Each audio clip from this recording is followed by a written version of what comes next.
सबसे बड़ा challenge Madrid के लिए, जावी के लिए यही रहेगा कि वो बारसा को ओवरकम कैसे कर सकते हैं। अब हम थोड़ी हमारी बात कर सकते हैं, ला लीगा पे आ सकते हैं। बारसा ने ऑफ कोर्स गरीब लोग कितना ही साइन कर लेंगे, तो आई थिंक जो साइन करे हैं वो स्पेशली जो दो प्लेयर्स हैं, John Garcia and Rashford. Garcia का ऑनेस्टली डोंट नो कि कहते हैं बारसा के प्लान्स कैसे हैं, बिकॉज टर स्टर्जन छोड़ना नहीं चाहता।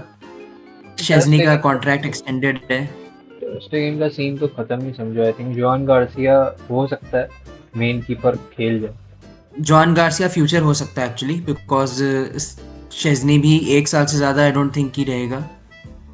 But John Garcia I think Barça I start think करेगा। स्टार्ट तो तब करेगा ना जब रजिस्टर होगा भाई। ऑब्वियसली रजिस्टर करने के बाद ही होगा, बट लेट्स सी क्या होता है उसका सीन। तो आई डोंट थिंक कि बारसा की ट्रांसफर मार्केट में ज़्यादा कुछ बोलने को है, बस प्रोवाइडेड कि वो कितना रजिस्ट्रेशन कर सकते हैं, उनका वीआईपी सीट्स वाला मैटर ख़त्म होता है तो। आई थिंक इतनी नीड भी नहीं है एंड बारसा को। उनका ला मासिया से बच्चे आते ही रहते हैं, हर साल आते हैं, हर साल बड़े होके जाते हैं। लामासी ऑन दी टॉप ब्रो, तो लामासिया वही है, जिंदाबाद। कुछ लोगों को मिल जाती चीजें तो बेटा बनाई है, प्लेट पे उनका सजी नहीं मिली है। पार्क बना हुआ है वहाँ, वो बीज बीज उगाते हैं, वो उग जाता है, फिर वो आ जाता है उन्हीं पे, उनके पत्ते इकट्ठा करते रहते जलन हैं। दिख रही है, साफ साफ जलन दिख रही है। अभी नया पेड्रो आया था इनका, टोनी फर्नांडिस और ये सब यंग लड़के और आए हैं। बैड डेप्थ है बारसा पे। आई थिंक रैशफोर्ड की साइनिंग बहुत टोनी बड़ी। फर्नांडिस की तो बात पिछले साल भी चल रही थी, बिकॉज जब Hansi Flick as a manager sign करा गया था, हांसी फ्लिक ने सबसे पहले लामासिया के यंगस्टर्स को ही देखा था, उनके कुछ मैचेस देखे थे, एंड उसमें टोनी फर्नांडिस और उसके भाई एक और था, आई थिंक दूसरा कोई फर्नांडिस, तो उसको हांसी फ्लिक ने आइडेंटिफाई करा था। तो बट अभी फ्रेंडलीज में ड्रो जो है वो एक नया नाम है अगेन, लामासिया।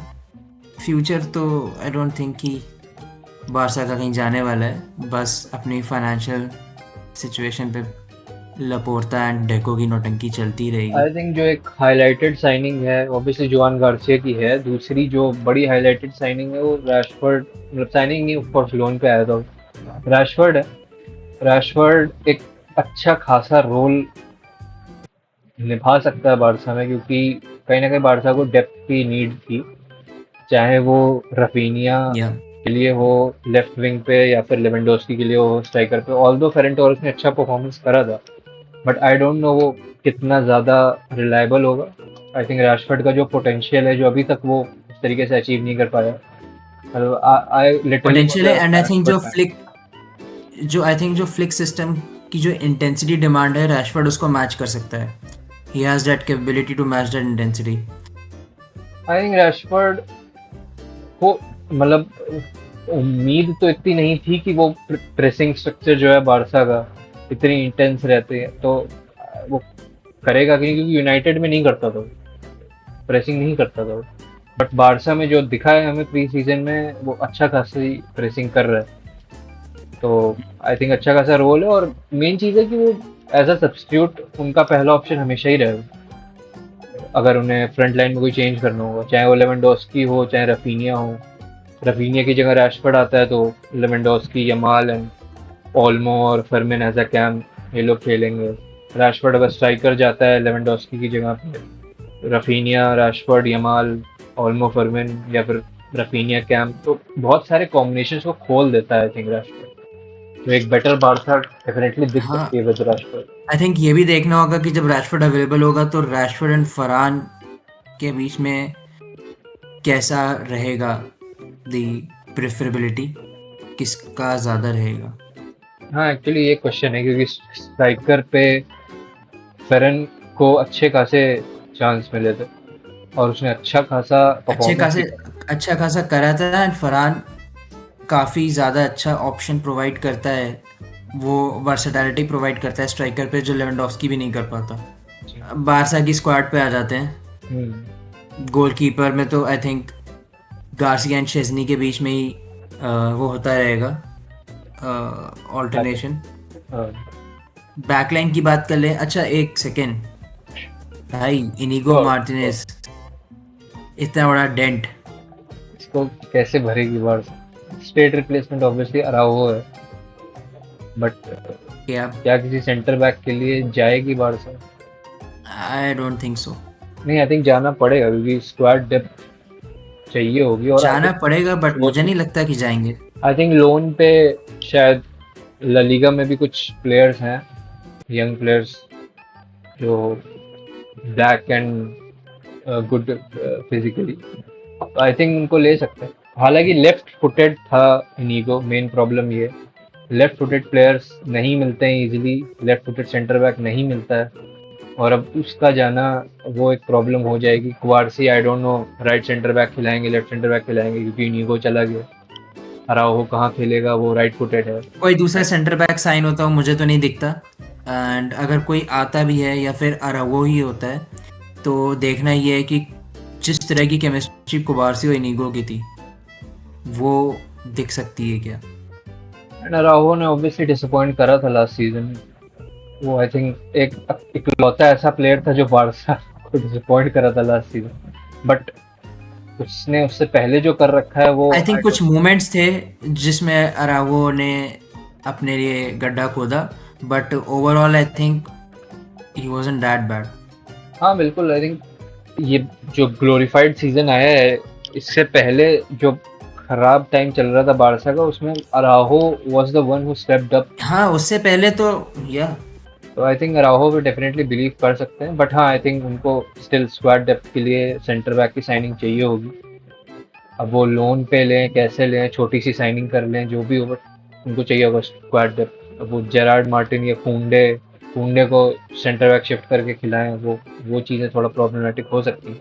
लास्ट सीजन भी एक्चुअली ये चीज़ इफेक्ट करी है बारसा को, इंजरीज की वजह से प्रॉब्लम हुई थी।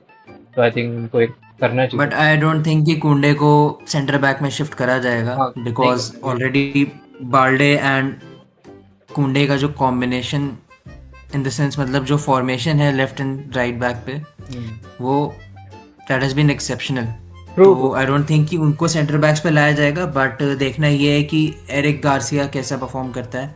एक्चुअली उसने पिछले सीजन अच्छा परफॉर्म करा था, हाँ करा था, बट जो कि आई थिंक स्टिल मेरे लिए सरप्राइजिंग था वही क्योंकि बात, ऑनेस्टली उस पर आई भरोसा डोंट सी कितना कर एरिक पाएंगे। गार्सिया या एंड एरिक गार्सिया एक्चुअली कुंडे का रिप्लेसमेंट है राइट बैक पे, बहुत बार दिखा है हमें। क्रिस्टेंसन कितना स्टेप अप कर सकता है वो देखना है। क्रिस्टेंसन वो ऑफ साइड ट्रैप मेंटेन कर पाएगा कि नहीं वो हमें अभी भी देखना है। And I think right back and left backs हमारे सेटल्ड हैं, बट अब अगर हम उनके भी रिप्लेसमेंट पे चले जाए तो जेरार्ड मार्टिन क्या कर पाएगा वो भी देखना पड़ेगा। आई थिंक मेरे लिए एक बिकॉज मेरा ही मानना है कि आई थिंक एक सेंटर बैक साइन करना चाहिए बारसा को। अब वो लोन पे जैसे भी, या अपनी ला मासिया से ही एक ले आए बालक, बट जैसे भी करके कुछ करना पड़ेगा उनको वहां पर, क्योंकि इनियो की कमी रहेगी, not just as a player but squad depth में भी। तो लेट्स सी ये चीज़ें। बाकी आई थिंक एक्सपेक्टेशन बारसा से ऑब्वियसली रहेंगी कि वो टाइटल जीतें और इस सीजन कुछ करें अच्छा, बट अब इसी तो पे पहले से ज़्यादा रहेगी क्योंकि पहले तो एक्सपेक्टेशन थी ही नहीं, तो अब बारसा के ऊपर प्रेशर होगा, एक्सपेक्टेशन का प्रेशर। बिल्कुल प्रेशर डालने वाला क्लब हमेशा से लोगों को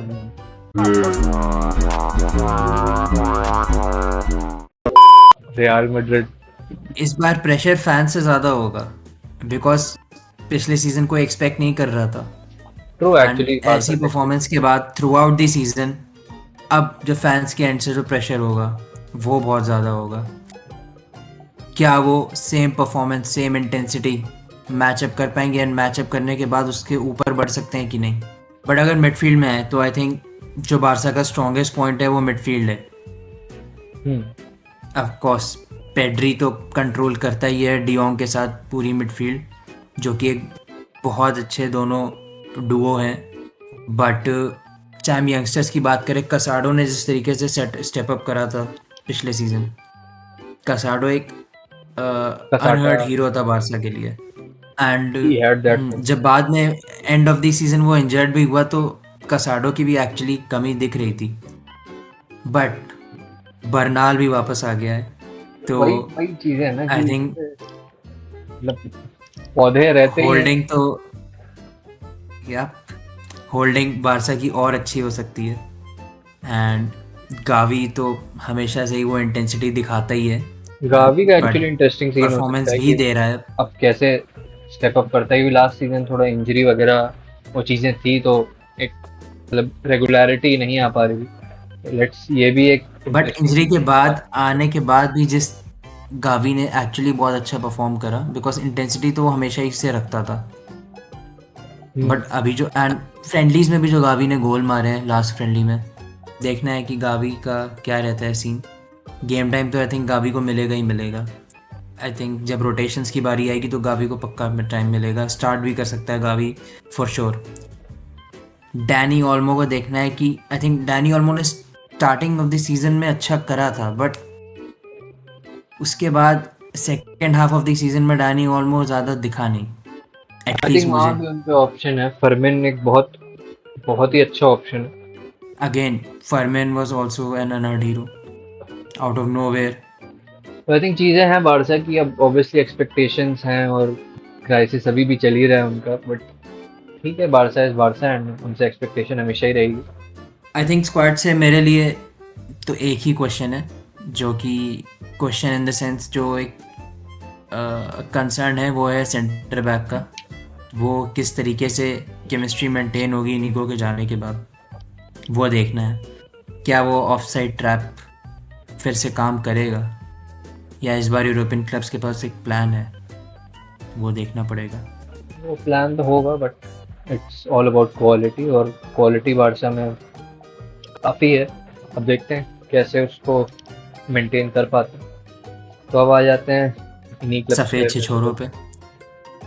bye the way this is the black jersey of Real Madrid. तो well their home colour is white. सफ़ेद छिछोरों से बात हो रही है तो फिर सबसे पहले सफ़ेद कोच की बात करते हैं, जावी अलोंसो।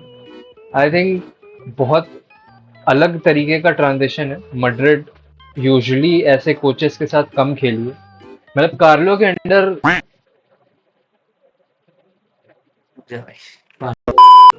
तो आई थिंक कार्लो के अंडर मैड्रिड जैसे खेल रही थी, ऑब्वियसली 4 सीजन्स में 2 यूसीएल 2 ला लीगा। हालांकि एक टेंडेंसी है कार्लो एंचेलोटी की कि वो टाइटल कभी डिफेंड नहीं कर पाते, उसी टेंडेंसी के साथ अब वो चले गए हैं दद्दू। बट एनीवेज, अब नया ट्रांजिशन है मैड्रिड का भी। अब मैड्रिड की जो स्पेशलिटी रही है हिस्ट्री में कि वो अडेप्ट जल्दी करती है, उनका जो फेज आता है पूरा वो लंबा नहीं चलता है, ट्रांजिशन ज़्यादा स्मूथ होता है। उसका रीज़न एक बड़ा ये भी है कि वो साइनिंग्स बहुत ही मैनेज तरीके से करते हैं, कभी भी ओवर साइन नहीं करते हैं। अंडर साइन ज़रूर करा होगा, बट उनके पास प्लेयर्स ऑलरेडी ऐसे होते थे। तो इस सीज़न की साइनिंग से स्टार्ट करते हैं। आई थिंक सबसे बड़ी साइनिंग जो न्यूज़ वाइज रही थी वो ट्रेंट की थी। ट्रेंट ने लिवरपूल छोड़कर as a free transfer Madrid में आया, एंड आई थिंक मैड्रिड को बहुत नीड थी प्ले मेकिंग की। लास्ट सीज़न बहुत बड़ी प्रॉब्लम रही थी प्ले मेकिंग की, मिडफील्ड में कुछ ऐसा था नहीं, फाइनल थर्ड्स में बेलिंगम कर दे डीप से कोई वो प्ले मेकिंग नहीं कर पाता था। तो आई थिंक ट्रेंट वो एक बड़ा रीज़न है। वो राइट बैक खेलेगा, बट वो जो लंबे पासेस हैं जो विनी को जाएंगे, एम्बापे को जाएंगे, वो चीज़ें ट्रेंट से बहुत आएंगी। फिर आते हैं हम डीन हाउजन। डीन हाउजन भी, उसको स्ट्रेट कंपटीशन कहा जा रहा है कुबार्सी का एट बारसा। तो डीन हाउजन वो वर्टिकलिटी प्रोवाइड करेगा मैड्रिड को, जिसकी प्रॉब्लम थी। ऑलरेडी हमने उसको क्लब वर्ल्ड कप में देखा वो करते हुए, हर मैच उसने बहुत अच्छा खेला। एक मैच जो नहीं खेला वहाँ पीएसजी से पिट गई मैड्रिड। और मैं ये नहीं कह रहा हूँ कि वो खेलता तो कुछ अच्छा कर जाती मैड्रिड, होप कमी थी, बट आई थिंक डीन हाउजन एक बड़ी साइनिंग है, उनको नीड थी। डिफेंसिवली काफ़ी ख़राब हो रही थी मैड्रिड। लिंक्स कोनाटे के भी आए थे, बट अभी ऐसा लग रहा है कि वो लिंक्स फेड हो गए हैं। अब आई डोंट नो इसमें कितना गेम है मैड्रिड का फेड करवाने का या क्या, बट लेट्स सी क्या होता है। आई थिंक करेरास भी एक साइनिंग थी जो कहीं ना कहीं मैड्रिड को चाहिए थी, क्योंकि लेफ्ट बैक पे मेंडी तो पूरा सीजन इंजर्ड ही चला गया था, फिर बचा था फरान गार्सिया जो कि अच्छा खासा उसको स्कूल ट्रेनिंग दी गई थी यमाल के थ्रू, और आराम से उसको यमाल ने नचाया था, सिर्फ यमाल नहीं बाकी लोगों ने भी। तो वो एक इशू था। और आई थिंक करेराज का अगर देखा हो तो करेराज ने एक्चुअली यमाल को काफ़ी अच्छे से संभाला था अगेंस्ट बेंफिका जो बारसा खेली। तो करेराज में वो पोटेंशियल दिखा है। मैड्रिड मैड्रिड का ही लड़का है, वैसे भी वापस आ चुका है। तो आई थिंक करेराज से वो होप है कि लेफ्ट बैक पे एक अच्छा काम कर सकता है।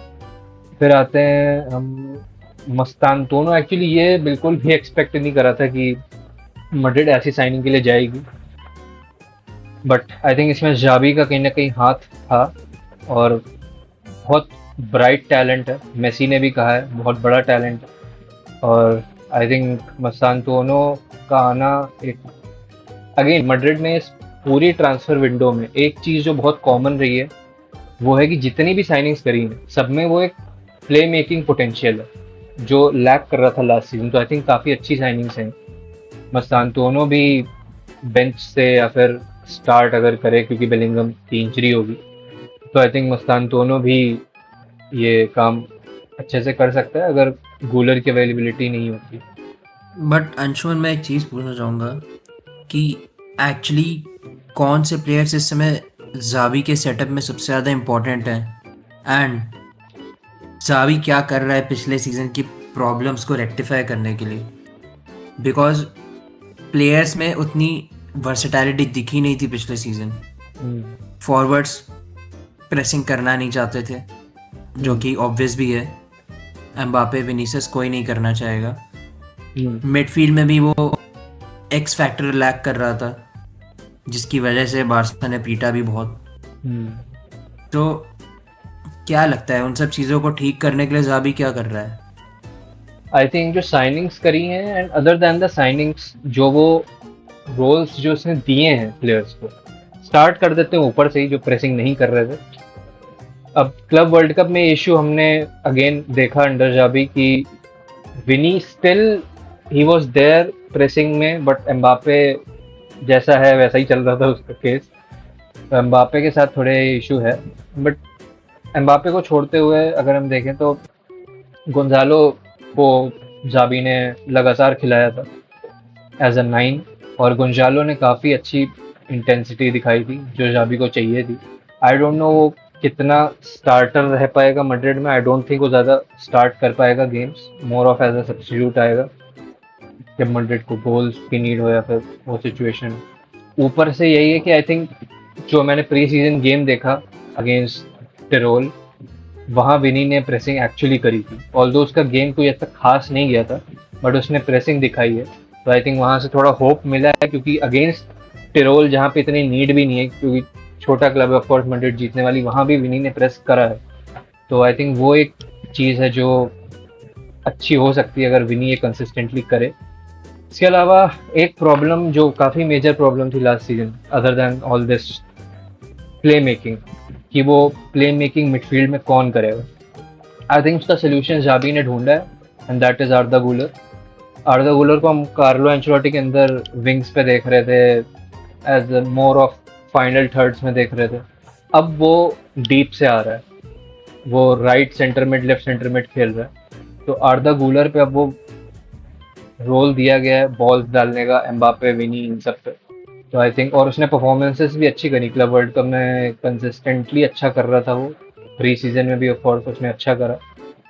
तो आई थिंक ये अच्छा एक चेंज है, जो कि मेरा पर्सनली भी मानना था कि गूलर को ट्राई करा जा सकता है मिडफील्ड में, क्योंकि वो उसका देखा था हमने टर्किश लीग में कि वो कैसे पासेस निकालता था, उसकी जो लॉन्ग रेंज पासिंग है वो भी अच्छी है। तो आई थिंक गूलर के पोटेंशियल का अब सही यूज़ हो सकता है अंडर जाबी।